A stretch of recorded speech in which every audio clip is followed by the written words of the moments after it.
السلام علیکم ورحمۃ اللہ وبرکاتہ۔ الحمدللہ آج ہم لوگوں نے 17ویں پارے کی تلاوت کو سنا، جس کی ابتدا اللہ رب العالمین نے سورۃ الانبیاء سے کی۔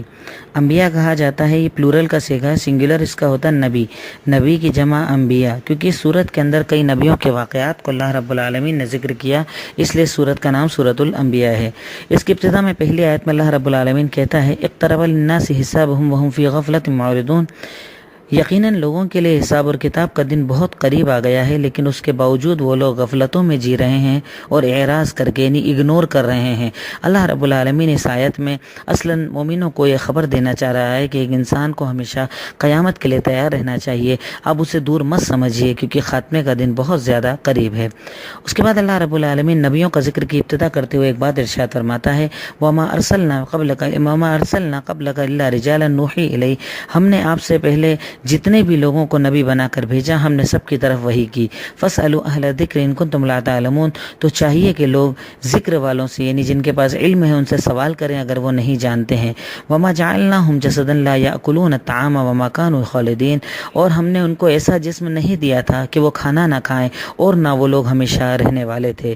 یعنی دیکھیے اللہ رب العالمین یہاں پر نبیوں کی خاصیت بتا رہا ہے کہ نبی دنیا کے اندر آئے بھی اور دنیا سے رخصت ہوئے بھی۔ اللہ تعالیٰ صاف صاف ارشاد فرما رہا ہے، اور یہی بات اللہ تعالیٰ قرآن پاک میں دوسری جگہ ارشاد فرماتا ہے حضرت مریم اور حضرت عیسیٰ کے بارے میں کہ تم ان لوگوں کو نبی کیوں نہیں مانتے، یعنی حضرت عیسیٰ کو نبی کیوں نہیں مانتے، کیوں؟ کانا یاکلان الطعام ویمشون فی الاسواق، یقیناً وہ دونوں جو تھے وہ نبی تھے، وہ دونوں اللہ تعالیٰ نے گرچہ ان کے اللہ رب العالمین نے گرچہ انہیں نبوت دی تھی، اللہ رب العالمین نے گرچہ انہیں نبی بنایا تھا، لیکن نبی بنانے کے ساتھ ساتھ ان کی خاصیت یہ تھی کہ وہ دونوں کھانا کھایا کرتے تھے، وہ دونوں اللہ رب العالمین کا ذکر کیا کرتے تھے۔ وہی چیز یہاں پر اللہ رب العالمین نے اللہ کے نبی کے لیے بھی ذکر کی کہ اللہ کے نبی جو تھے وہ کھانا کھایا کرتے تھے، ان کو ایسا جسم دیا تھا اللہ نے جس سے ان کو بھوک لگا کرتی تھی، اور وہ ہمیشہ باقی رہنے والے نہیں تھے۔ تو اللہ رب العالمین اس آیت کے اندر یہ واضح کر رہا ہے کہ اللہ تعالیٰ یہ دلیل دے رہا ہے کفار مکہ ہو کہ کیوں تم ان کا انکار کرتے ہو، جبکہ وہ تم سے اس سے پہلے 40 سال تمہارے بیچ میں رہے، تمہارے بیچ میں بڑے ہوئے، جوان ہوئے،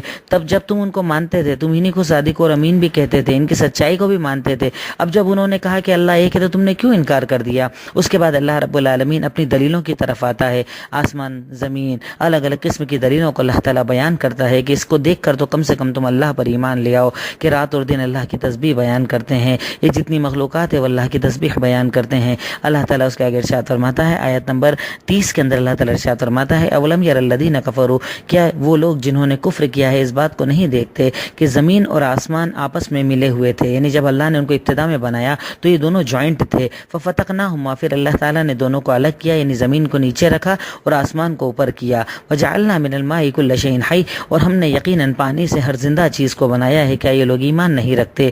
وجعلنا فی الارض رواسیا، اور ہم نے زمین کو بنانے کے بعد اس میں پہاڑوں کو لگایا تاکہ یہ اس کی حرکت نہ کرے، یعنی اللہ تعالیٰ ہمیں بتا رہا ہے کہ جیسے زمین ایک پٹی کی طرح ہے، پہاڑوں کا مقصد کیا؟ پہاڑوں کو جو دیکھتے ہیں نا، پہاڑ جتنا اوپر کی طرف نکلا ہوتا ہے تقریباً اتنا ہی زمین کے اندر دھسا ہوا بھی ہوتا ہے، کیوں؟ اللہ تعالیٰ کہتا ہے کہ ہم نے انہیں کیلوں کی طرح گاڑا ہے تاکہ یہ زمین حرکت نہ کرے، اسی طرح ہم نے زمین کے اندر راستوں کو بنایا تاکہ تم سفر کر سکو، وجعلنا، اور اللہ رب العالمین کہتا ہے لعلہم یہتدون، شاید کہ وہ لوگ ہدایت کے راستے پر آ جائیں، اور اس کے بعد اللہ کہتا ہے کہ ہم نے آسمان کو ایک محفوظ چھت کی طرح بنایا، کیا یہ لوگ اللہ تعالیٰ کی آیتوں کو دیکھتے نہیں ہیں؟ یقیناً وما جعلنا لبشر من قبلک الخلد، ہم نے یقیناً کسی انسان کے لیے ہمیشگی کی زندگی نہیں رکھی۔ بتائیے یہ لوگ جو آپ کا انکار کرتے ہیں، اگر آپ دنیا سے رخصت ہو جائیں گے تو کیا یہ ہمیشہ باقی رہیں گے؟ کل نفس ذائقۃ الموت، یقیناً ہر نفس کو موت کا مزہ چکھنا ہے، یعنی جتنے بھی لوگ اس کائنات کے اندر آئے سب کو رخصت ہونا ہے، سب کو دنیا سے جانا ہے، اور سب کو اللہ کے پاس جا کر حساب اور کتاب دینا ہے۔ تو اللہ رب العالمین یہ بات آیت نمبر 30 سے 35 کے درمیان اپنی دلیلوں کو پیش کرتا ہے۔ اس کے بعد اللہ رب العالمین نبیوں کے ذکر کی طرف آتا ہے۔ نبیوں کا ذکر کرتے ہوئے سب سے پہلے ابتدا کی اللہ رب العالمین نے حضرت ابراہیم سے، آیت نمبر 51 کے اندر اللہ تعالیٰ کہتا ہے وَلَقَدْ آتَيْنَا إِبْرَاهِيمَ رُشْدَهُ مِنْ قَبْلُ، یقیناً ہم نے ابراہیم علیہ السلام کو سمجھداری اس سے پہلے دی اور ہم ان کو جاننے والے تھے، تو انہوں نے اپنی قوم سے کہا کہ اے میری قوم والوں کی عبادت کرتے ہو ایسے معبودوں کی جس کو تم اپنے ہاتھوں سے بناتے ہو، اور تم کیوں ان کا اعتکاف کرتے ہو؟ سمجھایا، بتایا، قوم والوں کو بتایا، نہیں مانے تو انہیں دھمکی دی کہ اگر تم نہیں مانو گے تو میں تمہارے معبودوں کو توڑ دوں گا، جب تم कहीं जाओगे।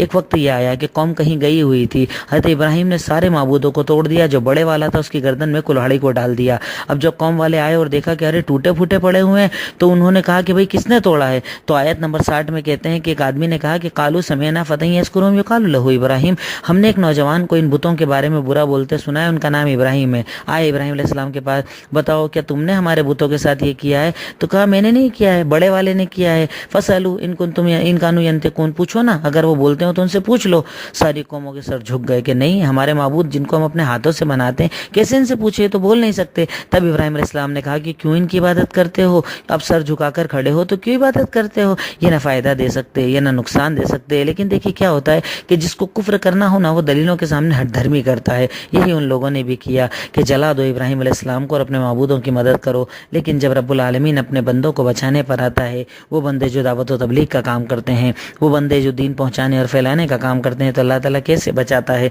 अल्लाह ताला कहता है कि वो आग जिसका काम जलाना था, जब उनके अंदर इब्राहिम को डाला गया तो अल्लाह ने हुक्म दिया, या नारू कूनी बरदम व सलामन अला इब्राहिम, ए आग तू ठंडी हो जा, सलामती वाली हो जाए इब्राहिम अलैहिस्सलाम के ऊपर।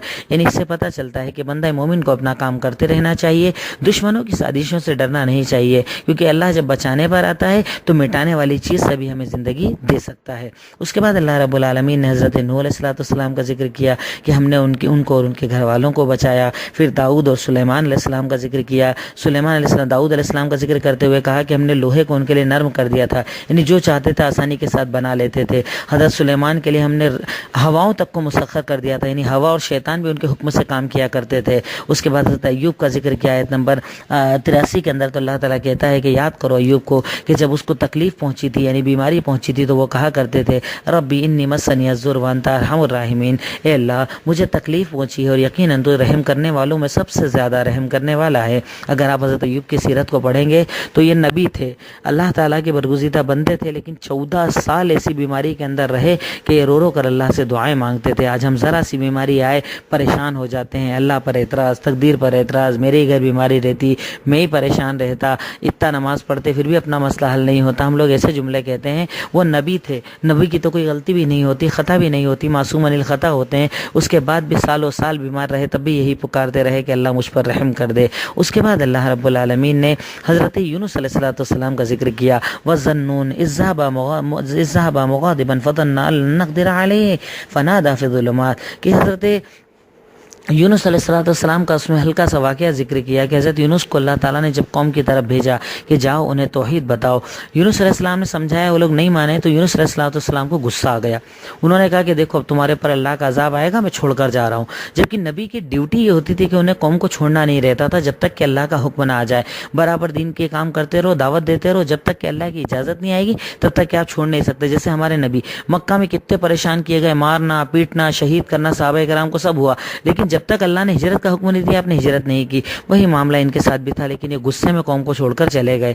अभी समंदर का सफ़र करके जा ही रहे थे, डूब गए। अल्लाह ताला ने इनको मछली के पेट के अंदर पहुंचा दिया। समंदर की अंधेरा, मछली के पेट का अंधेरा, उस अंधेरे से उन्होंने पुकार कर अल्लाह ताला से माफ़ी मांगी, ला इलाहा इल्ला अंता सुब्हानका इन्नी कुन्तु मिनज़ ज़ालिमीन, ए अल्लाह तेरे सिवा कोई इबादत के लायक नहीं, तू बाबरकत है, यकीनन मैं ही ज़ालिमों से हूँ। तो अल्लाह कहता है हमने उनकी दुआ को सुना और उन्हें गम से निजात दी। इसीलिए हम कहते हैं कि इस दुआ को हर गमगीन आदमी को पढ़ना चाहिए, टेंशन में पढ़ना चाहिए, फ़िक्र में पढ़ना चाहिए, कर्ज की ज़्यादती पे पढ़ना चाहिए, दुश्मनों की ज़्यादती पे पढ़ना चाहिए। यानी आपका कोई भी मसला, कैसा भी मसला हो, इंशाअल्लाह इस आयत को पढ़ने से अल्लाह रब्बुल आलमीन उसे हल कर देगा और आपके लिए आसानियाँ करेगा। उसके बाद अल्लाह ताला ने हज़रत ईसा और मरियम अलैहिस्सलाम का कुछ जिक्र किया। चूँकि इस सूरत का नाम सूरह अंबिया है, इसलिए कई नबियों का जिक्र अल्लाह रब्बुल आलमीन ने इस सूरत के अंदर किया।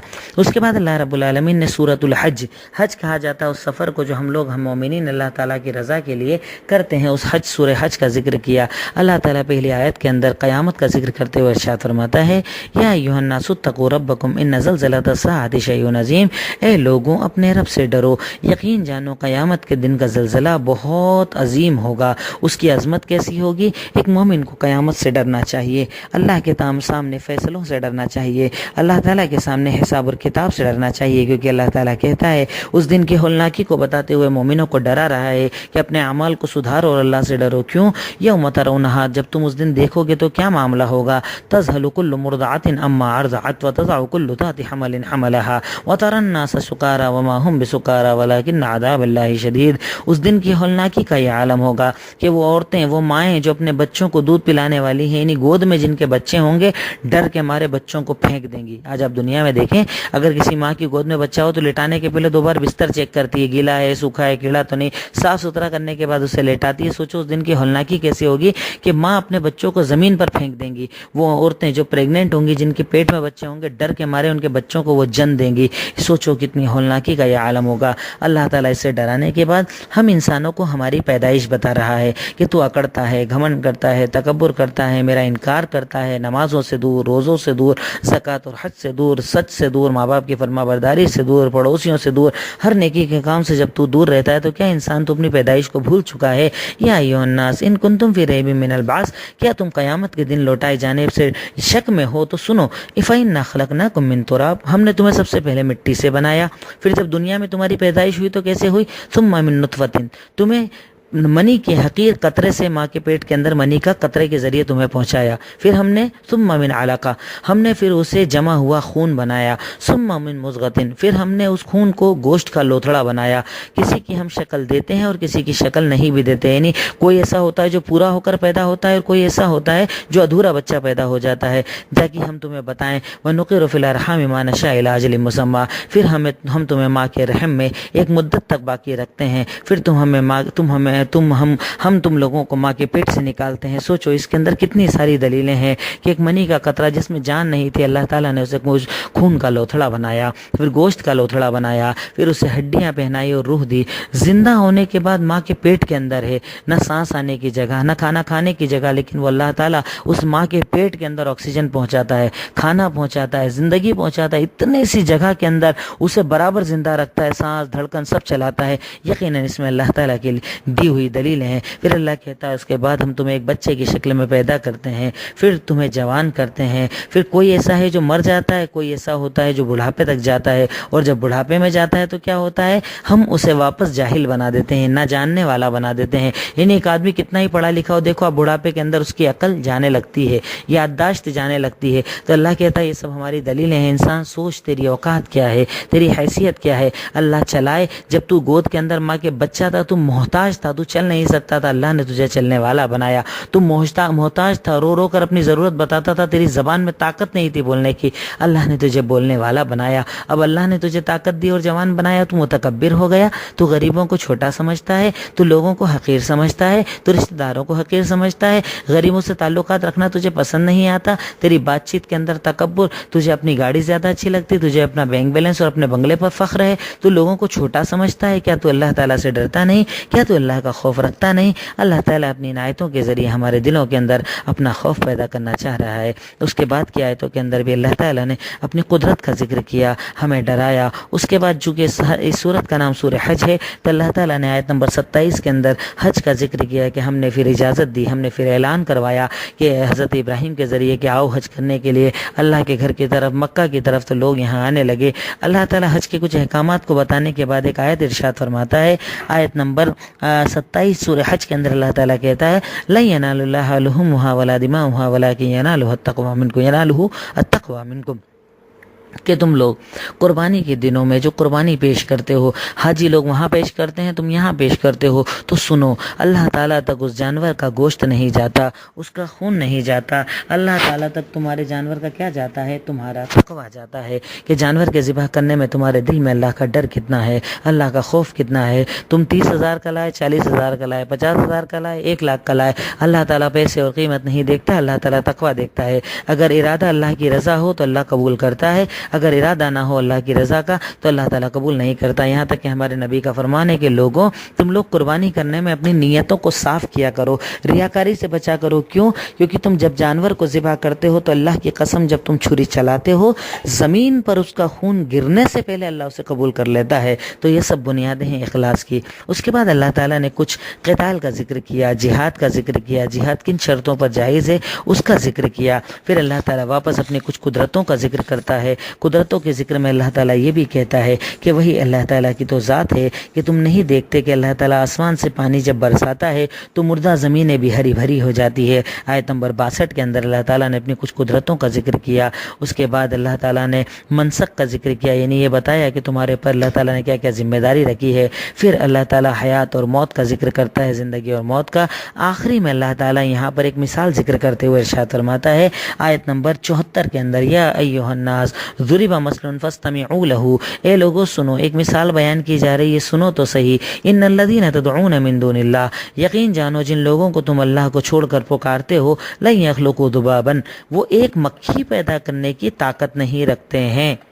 یہ دیکھیے اللہ تعالیٰ کتنی، یعنی دیکھیے یوں دیکھا جائے تو مکھی اللہ تعالیٰ کی بہت بڑی مخلوق ہے، لیکن ہماری نظر میں چونکہ وہ چھوٹی ہے تو اللہ اس کی مثال دے رہا ہے کہ تم جتنے ساروں کو اپنے معبود مانتے ہو نا، کہ یہ بھی دینے والے، یہ بھی عطا کرنے والے، یہ وہ کرنے والے، ایسا کرنے والے، بارش دینے والے، فلاں فلاں فلاں، جتنے تم نے معبود بنا رکھے ہیں، سنو عبادت کے لائق ذات اللہ کی، اور اگر تم یہ مانتے ہو کہ یہ سارے بھی عطا کرنے والے ہیں تو ملاؤ سب کو، یعنی ایک کو بھی نہیں کہا۔ اللہ کیا کہہ رہا ہے قرآن کے اندر کہ سب کو، جتنوں کو بھی تم اللہ کے سوا پکارتے ہو، سب کو ایک ساتھ پکارو اور بولو کہ ایک مکھی۔ اور دیکھیے اللہ تعالیٰ کیا کہہ رہا ہے، ذباب، ایک مکھی پیدا کریں۔ وَلَوِ اجْتَمَعُوا لَهُ، اگر وہ سارے ایک ساتھ جمع ہو جائیں تو بھی ایک مکھی پیدا نہیں کر سکتے۔ اور مکھی پیدا کرنا تو اپنی جگہ ہے، اگر ان کے جو چڑھاوے جو تم لوگ چڑھاتے ہو، ان چڑھاووں کو اگر کوئی مکھی اٹھا کر لے جائے، یعنی بیٹھے اس کے اوپر کچھ حصہ اٹھا کر لے جائے، تو ان کی تو اتنی بھی طاقت نہیں کہ وہ اپنا چڑھاوا اس سے چھین لیں، اتنی بھی طاقت نہیں رکھتے، وہ ہل نہیں سکتے، بول نہیں سکتے، سن نہیں سکتے، فائدہ نقصان نہیں دے سکتے۔ اللہ تعالیٰ کہتا ہے ضعف الطالب والمطلوب، یقیناً مانگنے والا بھی کمزور ہے